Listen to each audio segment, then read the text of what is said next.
ยิดไรหันเพิ่นออกข่าวว่าเมืองกูเมืองเนาะว่าเมืองมันเนี่ยว่ามันใจสังคนเมืองซึกมันมีออนไลน์เป็นผู้นำเผด็จการว่าเขาว่าอันยึดอำนาจมายึดอาณาองซานสุจีว่านั่นเนาะใจสังเสียมกาแผ่นดินไหวมากกว่าดึกเอาหมากเมื่อปล่อยเฉยรัดฉานตีหนึ่งเนี่ยเพิ่นว่า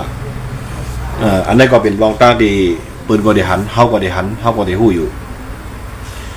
กำแรกเปิ้นนำกำมองว่าอย่าเปิ้นมาเมืองไทยเนี่ยว่าไปเปิ้นเดินตามเปิ้นเมืองนอกเมืองมันว่า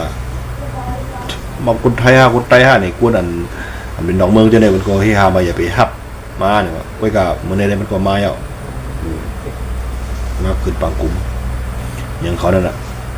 อันนั้นเขาบอกนี่ว่าเมืองไทยเนี่ยนั่นน่ะบ่อันตึก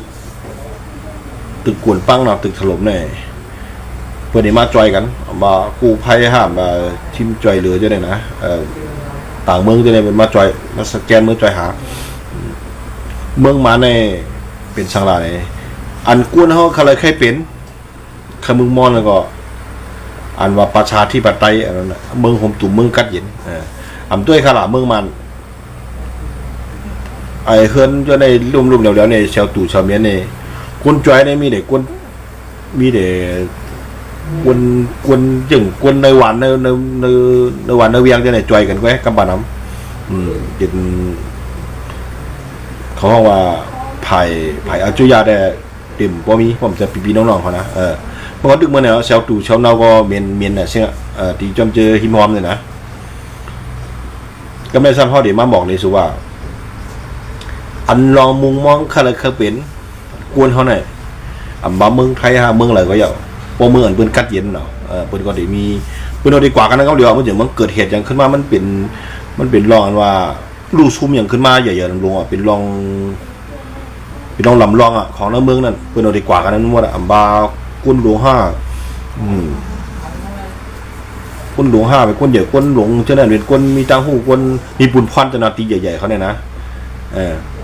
ก็กับมาเจอซึ่งมันแบบนี้มันเดือดหมามันปล่อยเฉยดังผู้หนูเปิ้นไปบ้ามันกุ้งเบิ้งนะมันสุดใจมันสัจอันนี้เขาบอกนี่ว่าคนคือในเมืองหงตูกูก็ในก็แล้วก็ใครเคยเป็นลองสลาลองเพ่งเป้งกันกูก็มาเจ้าคือมาร5เจ้าคือยาง5เจ้าคือขางเจ้าคือปลองไม่มีใครเคยเปลี่ยนนักเผยมันคือ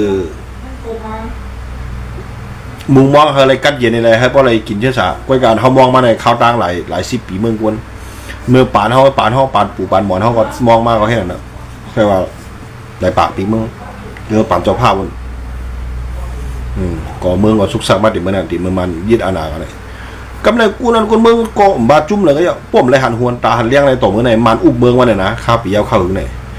คนเมืองเขาเลยอยู่กินดีเลยนึ่งดีว่าเนี่ยมีฮะกูไม่มีวันเมื่อไหร่ก็กำไรเขามาให้ไหนก็ตึกไปแนวค่ะกูเมืองมันก็จะว่าเกี่ยกนะอันนั้นได้เกี่ยกก็มีลองอันใครแค่เพ่งเป้งอันนี้ใครก็มุงมองบาซึกได้ก็อย่างซึกขังซึกปลองไผ่ก็มุงมองก้อยกะว่าวันเมื่อไหร่อันเฮายังอ่านไหนนั่นเฮาเฮียตรงนี้มันสวนกันมันเบิ่งกันอันมุงมองในเฮาซ้ำเป็นอันซึกอันตึกไผ่ตึกก็ตึกก้อยกับมันตึกอะไรเพราะอะไรนาทีเผยนาทีมันก็มาเอาขึ้นไปเลยมันกว่าล้างนาเลยวันเมื่อไหร่มันกว่าล้างนาชิมกับเป็นเวียงให้อย่างหนึ่งส่วนเช่นเขาเห็นนั่นวันเมื่อนั้นนะ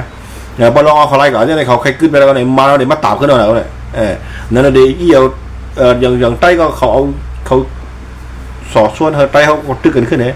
วันเมื่อไหร่มาปะถอนเนี่ยก็เป็นรองอันจำตัวนะว่าปะถอนเนี่ยวันนี้ยางว่ะออกจากอย่างนี้ขาง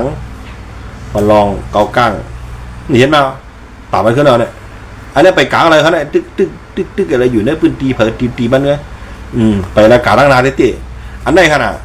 อันนี้มันออกมาได้มันยังใต้ก็มี2 จุ่ม 3 จุ่มจะต้องเมียนกันสมมติอะไรพิษเป็นหม้อเลยอันนี้เป็นเปลี่ยนแผนเบิ้ลเฮ็ดให้เขาเป็นแผนเบิ้ลของการตั้งหูเขาป้าเจอตัว3 ม 5แต่รอผ้ามาหน้าเขา มันไปบนกวางเทมันไปเฮ็ดอันเป็นอันนึงอันเดียวอันเป็นน้ำนึงใจเดียวกันได้มันจึงไรว่าเฮ็ดให้ตำรวจปอดหอยเขาพบสุกสักกันเชิงเป็นไม่กันไรเพื่ออุบมันอันอยู่ในนาทีเนี่ยเฮ้ยจำเลยกันเนี่ยเขาว่าพิษกันอ่ะเพราะว่ามันถึงกับยิงใหญ่ๆเนี่ยมันไรครับมันไรตำรวจก็ได้ไงด้วยก็ได้ไงลองง่ายๆไปจะลองใหญ่นะจะลองใหญ่สังลองอันในนาทีไปเขาว่าแขนไหนกันเนาะแขนจำติดจำหลานที่ไหนกันฮันในเขาปัดอะไรอย่างที่ปลองขาเกมเขาว่าตังเมืองเขาว่าติดตังจริงเมืองว่าปีเมืองก็เหลียวแต่ว่าขอตังพุทธตะลาว่ะตังจีตอนจีเวียงเจ้าหมายอย่างเขาตังเขาว่าตังว่าน่ะช่างไปหู้ไปมีเพิ่มมากมันเมืองเหรอปัดอะไรมากมันแต่เดี๋ยววิ่ง1เมืองเลยมันง่ายๆค่ะแต่เดี๋ยวตังขึ้นมาเนี่ยปอดแต่ไปกูนึกมองน้องเมืองไงครับโอ้ซุ่มกับโคตรแบบมันเป็นอย่างกลุ่มมันได้เลยครับบ้านมันร่วมไปเช่นๆเนี่ยมันเฮ็ดอะไรใครวะนะมีออนไลน์บนจ้างบนหลาก็คือมันยังอะไรมาขึ้นบางกลุ่มเมืองไทยเนี่ยได้ยังไงวนยังไงลองได้ไงจะหยาบสังยิดลองการเมืองการสังเนี่ยนะวนลองได้ไงอำเลือมันต่างเมืองเลยเบิ้นหันจอมอันปั่นมาได้เพราะอยากให้ไทยปั่นมาเนี่ยว่าห้ามแบบเมืองไทยได้มันก็ห้ามไปเยอะมันก็ว่าไปเยอะมันไรครับเมืองต่อเมืองเป็นอุบกันเนี่ยเมียนกันก็ได้ก็เลยอุบกันนะพ่อเป็นเจ้าของเมืองของตึกเป็นเมืองตึกเขาตึกจะมึงมาเงินมันหรอเมืองมันก็มึงมาเอาอันกันเจอมึงมาเป็นผู้ตึกเป็นปักเปืองของมันว่ะป้อมบากับคนเป็นเฮ้ยป้อมมีอยู่ในแหละป้ออะไรมาป้ออะไรเหมือนอย่างว่าเหมือนอย่างอาซัดอ่ะอันเป็นซีเรียเนี่ยป้ออะไรไปอ่ะดองเมืองอันนั้นนะเขาถือจะเขาว่าไรวันเหมือนในเมืองเขาในเดชุกซักแทงกับเข้าหรือมันไปง่ายๆมีเผยอะไรเป็นมันก็อยู่ให้นะมันก็ได้ตึกให้มันเนี่ยมันเป็นช่ำขี้กลน้ำหมอกขี้กลมันไรหรอคนนายเคียงมันก็มหงหรอที่นี่เอาอะไรอ่ะเฮียเรามันอะไรกินได้ใจกูเมืองนอกเมืองอย่างมันมีไว้กูตีมันเฮียนไว้บ่ละกวนหลงหนึ่งก้อนได้บางกวนซึกใจเจ้าซึกหลังปลาไหลเจ้าซึกใจซึกยางซึกอย่างเป็นกวนเดี๋ยวกวนหลงได้เป็นหัวหน้าเนี่ยเขามีไว้กูตีเขาวางแผนไว้หมดตาหน้าเฮือนตาเยี่ยเนี่ยไม่เจอเนื้อโจจัดปานเขาเนี่ยนะมาจุ่มอะไรก็เยอะมาซึกจุ่มอะไรก็เยอะเปลี่ยนมันว่าซึกพอลองซึกเขามีไว้กวนอย่างกวนตัวเขาได้เฮียไว้เขาได้วางแผนไว้หมดแล้วจ้ะเนี่ยผมจะกำตึกนี่ดิเป็นหนีบกูเมืองอย่างซัดดำเขาจะไหนนะใช่ไหมเปิดคนรวมอะไรบนเพราะเดี๋ยวว่าเขาเนี่ยรัดกันง่ายๆก็พอเขายังตุกต่อสู้กันที่ไหนเนี่ยแทงปากปีสู้มีวันคนลมมันเลยก็เมื่อเข้ากันไปการอะไรเขาปัดกันขึ้นหน่อยนะเนินเจ้าคือแล้วพวกขาเกียร์กันที่เราบอลถังเล็กใต้แต่กำกว่ามือบาเขาสบายมือข้างในใต้เนี่ยกับขึ้นเอาหน้าเอาตาต้องซื้อเข่งนี่เข่งไงว่าโยในเมื่อเขานาทีเขาชูเลยช่วยเลยค่ายอะไรช่วยเลยในกำค้างกับตะกี้ตลอดนี่โปรลองกำกลางปัดกันลูขำเงินอันใดจอยก็ทุบเพลปัดหัวกันฉักกันลองได้เงียบๆกันได้หวานก็มันดีที่กลางเนินนาอะไรมันกลางนาอะไรหรอเมืองกันเมืองใต้แต่ได้ลูกขึ้นอะไรแล้วเหมือนไปมีคนลมมันมันเป็นอันเดียวเนาะเขาดึกถางพิษเมื่อดึกถางเขาดึงยุ่มใจเมื่อนั้นจุ่มลูกขึ้นกันก่อนยุ่มใจกันในวันเมื่อไหร่อันนี้พัดยุงพัดมอก็มีว่ากันน่ะมันเมื่อไหร่ขันฉลาดก็ว่ามันเขาโก้นั่นน่ะมันเฮ็ดเตะหรอมันเฮ็ดเตะแล้วก็มันเลียดไอ้ไตอ่ะ